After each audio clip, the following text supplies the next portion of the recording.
Probably heard of condos and single-family homes, but there's a third way to own real estate in San Francisco that most buyers don't know enough about. It's called a TIC, and once you understand it, it may completely change how you view the San Francisco market. By way of introduction, my name is Dustin. I'm a San Francisco-based realtor, and in today's video, I'm going to be covering everything you need to know about tenancy and common. Starting with what exactly a TIC is. Instead of buying a specific unit like a condo, you're buying a percentage interest in the entire building's title. The building has one deed, and you'll own a piece of that. What makes your unit yours is not the title itself, it's the TIC agreement that sits on top of it. It's a legal document that's called the TIC agreement. That agreement spells out your exclusive rights to occupy your unit, use common areas, and also tells you how costs are divided. Condos are a bit different because each unit has its own deed, and you have a percentage interest in your common areas. Think about the pool, the gym, rooftop. While compared to a TIC, everyone in that building is on that one title together. Think about it like a pie. Basically, you own a slice of that entire pie. Now, getting to the four main differences that make TICs unique. Starting with the financing part. In the early days of TICs, they used something called a group loan, which is where everybody shared one loan together on the building.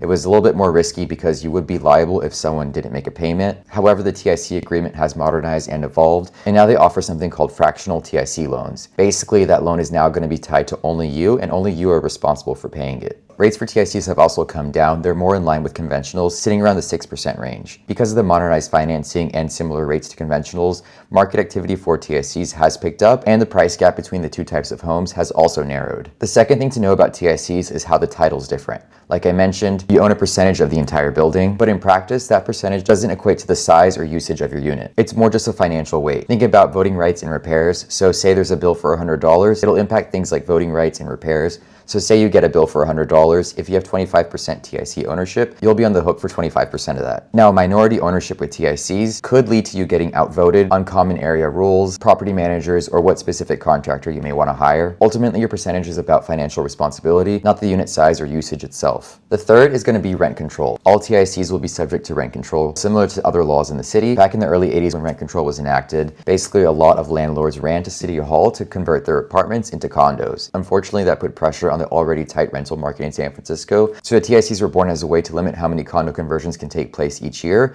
and protect the rental supply. The fourth is going to be property taxes. In San Francisco, the city only accepts one bill for property tax payments, which means you'll most likely have a bookkeeper that manages this and pays the city. Why does this matter? Well, the city won't take partial payments, so it's all or nothing. And in a well-drafted TIC agreement, if a co-owner doesn't make their tax payment, they could be legally forced to sell. Now let's talk about myth busting for TICs because there's a lot of misinformation out there. The first myth is that TICs do not appreciate. That's false. TICs appreciate just the same as a condo or a single-family home would. The fundamentals of San Francisco real estate still applies here. The second myth is that it's a risky investment. Any real estate investment will carry some risk, and TICs have had a bad rap historically because of the group loans I mentioned earlier, but it's no longer the case. The product has modernized, rates have come down to be in line with conventionals, and the TIC agreement is an additional layer of protection. Should one of the owners not pay their tax bill, they would be forced to sell before any sort of delinquencies take place. Third is that rates are higher for TICs. That's not the case anymore. TICs do have a set number of lenders who can actually lend out on them. Right now, there's about 10 total lenders in California. So it's a smaller pool, but their offerings are just as competitive as conventional. You typically will need about 10% down as a minimum to move forward with TIC financing. So TICs are one of the most understood segments of San Francisco. You can't filter them out on search tools like Zillow or Redfin because they're very unique to San Francisco. There's a lot of opportunity in this space, and TICs will just keep popping up as more condo conversions take place. Also, if you have a multifamily home like a duplex and you want to convert it one day to condos, you'll have to make it a TIC first before you can actually convert it. As a buyer, that's also an angle to consider, but it is a long and costly process to convert from TIC to condo. It's a lower entry price, it does appreciate, and your risk would be mitigated by a good TIC agreement in place. If you have any other questions about TICs, feel free to comment them. Check out a blog post I made on my website. It goes a little bit more in depth on this, and also if you are interested in converting to a condo,